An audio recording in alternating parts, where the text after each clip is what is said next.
ഇന്ത്യയുടെയും ബംഗ്ലാദേശിൻ്റെയും അതിർത്തി.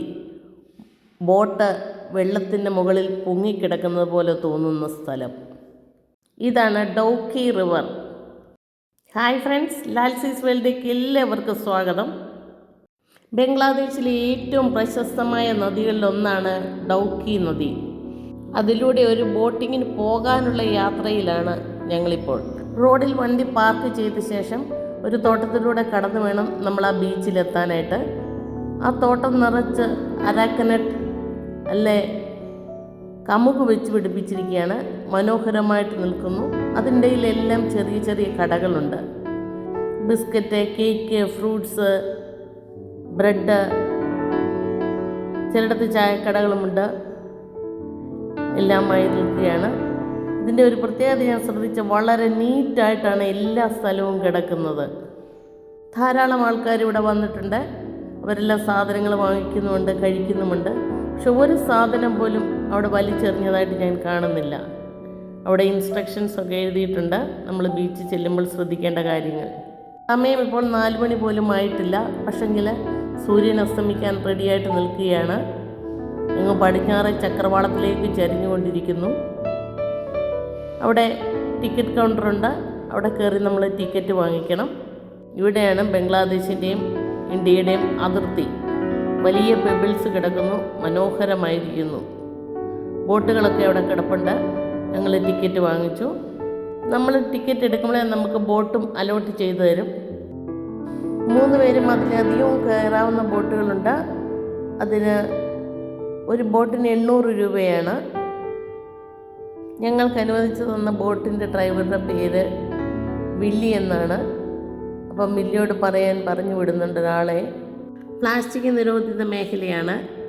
പ്ലാസ്റ്റിക് പോയിട്ട് ഒരു കടലാസ് കഷ്ണം പോലും ഈ പ്രദേശത്തെങ്ങും കാണാനില്ല. അലോട്ട് ചെയ്യുന്നതനുസരിച്ച് മാത്രമേ ബോട്ട് നമുക്ക് കിട്ടുകയുള്ളൂ. ചിലരൊക്കെ യാത്ര തുടങ്ങിയിട്ടുണ്ട്. ബംഗ്ലാദേശിൻ്റെയും ഇന്ത്യയുടെയും അതിർത്തിയാണ്. ചിലർ പെബിൾസ് പറക്കിയെടുക്കുന്നുണ്ട്. ഇതാണ് ഇന്ത്യയുടെ ഫ്ലാഗ്. എൻ്റെ തൊട്ടടുത്ത് തന്നെ ബംഗ്ലാദേശിൻ്റെ ഫ്ലാഗ് ഉണ്ട്. അതാ ഞങ്ങളുടെ വള്ളം അവിടെ നിന്ന് തിരിച്ചിട്ടുണ്ട്. നല്ല മനോഹരമായ കാഴ്ചകളാണ് ഇവിടെ നിന്ന് കാണാവുന്നത്. ഈ നദിയെ ഊൻകോട്ട് നദി എന്നും വിളിക്കുന്നുണ്ട്. ഷിലോങ്ങിൽ നിന്ന് ഏകദേശം 95 കിലോമീറ്റർ ദൂരെ യാത്ര ചെയ്താൽ നമുക്കിവിടെ എത്തിച്ചേരാവുന്നതാണ്. ഡൗക്കി എന്ന ചെറിയ പട്ടണത്തിലൂടെയാണ് ഇതൊഴുകുന്നത്. ഞങ്ങൾ വള്ളത്തെ കയറി. വെള്ളം വളരെ സുതാര്യമാണ്. അതുകൊണ്ട് വള്ളം പൊങ്ങിക്കിടക്കുന്ന പോലെ നമുക്ക് തോന്നും. ധാരാളം കൊച്ചു വള്ളങ്ങൾ ഇവിടെ കിടപ്പുണ്ട്. യാത്രക്കാരൊക്കെ വന്ന് നിൽപ്പുണ്ട്.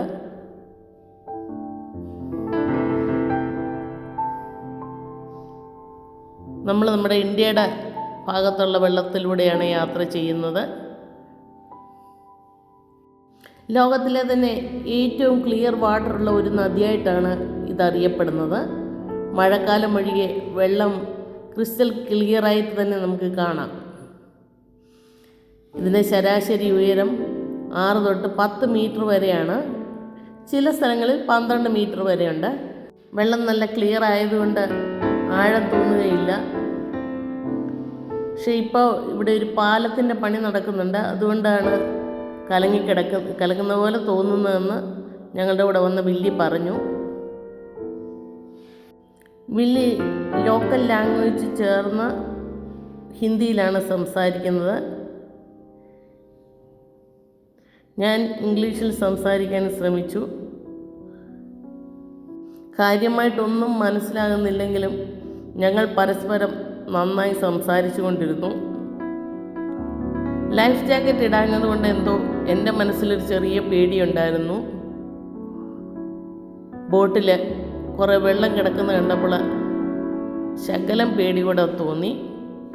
എങ്കിലും ഈ മനോഹരമായ ഈ സായംസന്ധ്യയിൽ ഇങ്ങനെ ഒഴുകി നടക്കുമ്പോൾ മനസ്സിന് വളരെയേറെ സന്തോഷം തോന്നി. ഇതാണ് ഞങ്ങളുടെ വില്ലി. വളരെ ശാന്തമായിട്ടിരുന്ന് തുഴയുകയാണ്.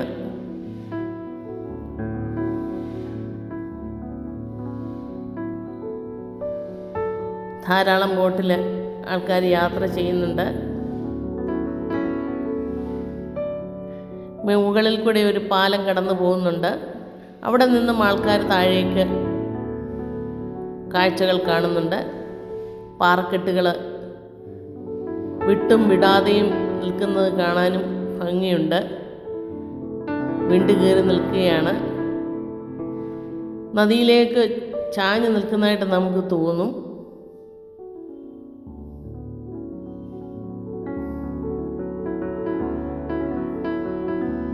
വളരെ ഉയരത്തിലാണ് നിൽക്കുന്നത്.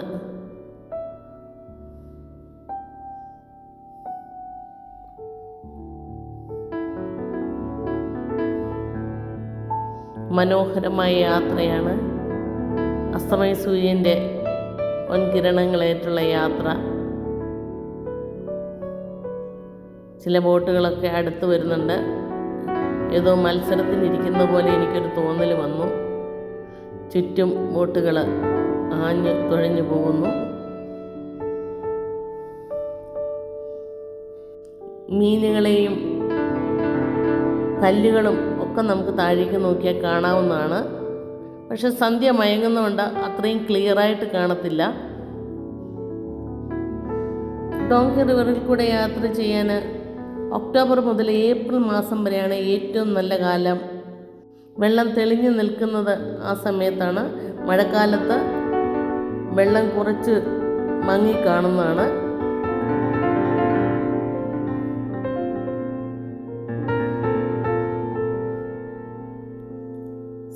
പെൺകുട്ടികളൊക്കെ വള്ളം തുഴഞ്ഞു പോകുന്നത് കാണാൻ നല്ല രസമുണ്ട്.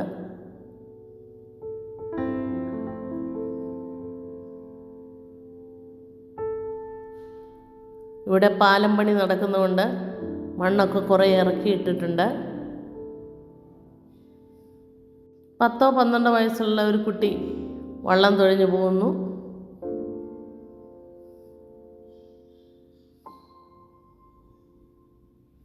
എല്ലാവരും വളരെ സന്തോഷത്തോടെ ആഹ്ലാദത്തോടെയാണ് ഇതിലൂടെ യാത്ര ചെയ്യുന്നത്.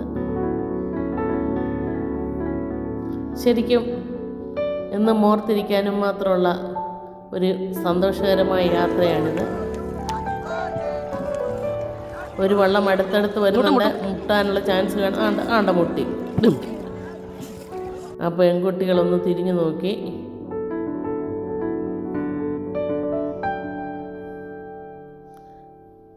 ഞങ്ങളുടെ വില്ലിക്ക് പ്രശ്നമൊന്നുമില്ലാത്തതുകൊണ്ടും ഇതൊക്കെ സ്ഥിരം പതിവായതുകൊണ്ടുമായിരിക്കാം ആരും ഒന്നും മിണ്ടിയില്ല. ഇങ്ങനെ കടന്നു പോവുകയാണ്. ധാരാളം പേരവിടെ ഇറങ്ങിയിരിപ്പുണ്ട്.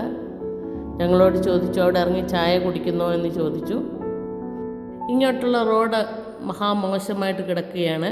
അതിൻ്റെ കൂടെ നേരത്തെ രാത്രിയാകുകയും ചെയ്യുന്നുണ്ടല്ലോ. ഇന്ന് ഗുവാഹട്ടി ചെന്നിട്ട് വേണം താമസിക്കാൻ. അതുകൊണ്ട് ഞങ്ങൾ ഇറങ്ങണ്ടാന്ന് തന്നെ തീരുമാനിച്ചു. അവിടമെല്ലാം കാണാനും അവിടെ നിന്നൊരു ചായ കുടിക്കാനും ആഗ്രഹമുണ്ടായിരുന്നു. പക്ഷെങ്കിൽ വേണ്ടെന്ന് തന്നെ അങ്ങ് പറഞ്ഞു. ധാരാളം ആൾക്കാരവിടെ ഇറങ്ങി നിൽപ്പുണ്ട്. അതിൻ്റെ കൂടെ പണിക്കാരുടെ ടെൻറ്റുകളും ഒക്കെ നമുക്കവിടെ കാണാവുന്നതാണ്.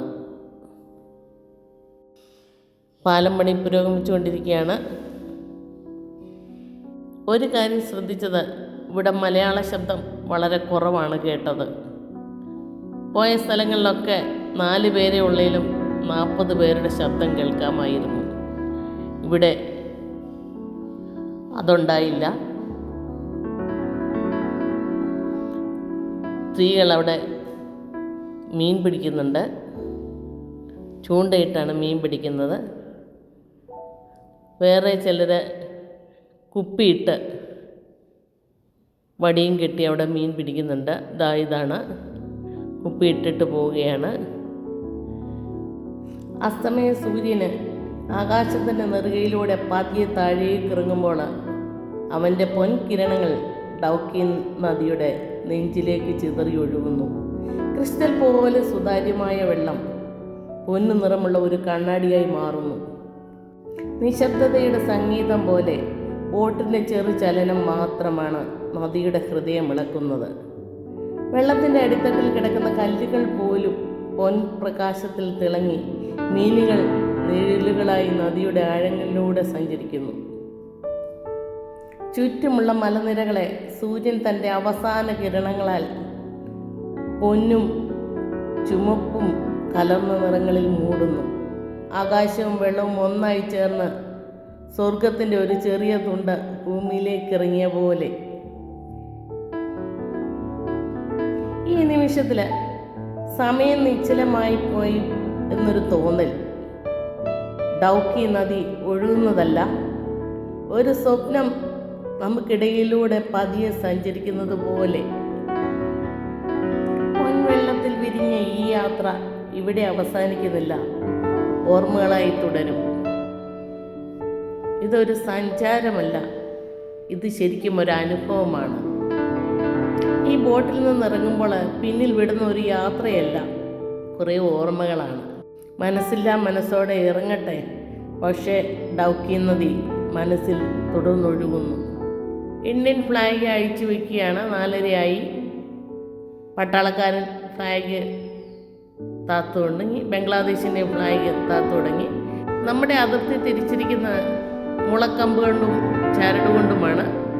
അതിനടുത്ത് നിന്ന് ഞങ്ങൾ ഫോട്ടോയൊക്കെ എടുത്തു.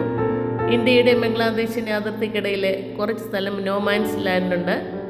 അത് കഴിഞ്ഞ് കടന്നവരെ ബംഗ്ലാദേശിൻ്റെ പട്ടാളക്കാർ ആവശ്യപ്പെട്ട പ്രകാരം ഇന്ത്യൻ പട്ടാളം ചെന്ന് തൂക്കിയെടുത്തുകൊണ്ട് പോരുന്നുണ്ട്. ഫോട്ടോ എടുക്കാനൊന്നും അവരനുവദിക്കുന്നില്ല. മനോഹരമായ ദൃശ്യങ്ങളാണ് ഇവിടെ കാണുന്നത്. പലരും ഇവിടെ വന്ന് യാത്രയൊക്കെ ചെയ്തിട്ടുണ്ടായിരിക്കാം. എങ്കിലും എനിക്ക് ഒത്തിരി ഹൃദ്യമായി ഈ യാത്ര അനുഭവപ്പെട്ടു. നിങ്ങളുടെ അനുഭവം കൂടെ ഒന്ന് പങ്കുവയ്ക്കണേ. ഐ ലവ് ഡൗക്കി ഒക്കെ കണ്ട്, അവിടുത്തെ ഡെക്കറേഷനൊക്കെ കണ്ട് ഞങ്ങൾ ഈ യാത്ര തുടരട്ടെ. താങ്ക്സ് ഒക്കെ അവിടെ എഴുതി വെച്ചിട്ടുണ്ട്. അവിടെ ഞങ്ങൾ മുകളിൽ കയറി കാപ്പിയൊക്കെ കുടിച്ച് ഞങ്ങളുടെ യാത്ര തുടരുകയാണ്. നിങ്ങൾക്ക് ഈ വീഡിയോ ഇഷ്ടപ്പെട്ടുവെങ്കിൽ ലൈക്ക് ചെയ്യാനും ഷെയർ ചെയ്യാനും കമൻറ്റ് ചെയ്യാനും സബ്സ്ക്രൈബ് ചെയ്തിട്ടില്ലാത്തവർ സബ്സ്ക്രൈബ് ചെയ്യാനും മറക്കരുത്. വീണ്ടും ഒരു വീഡിയോയുമായി വേഗം വരാമെന്ന പ്രതീക്ഷയുടെ നിർത്തട്ടെ. Thank you.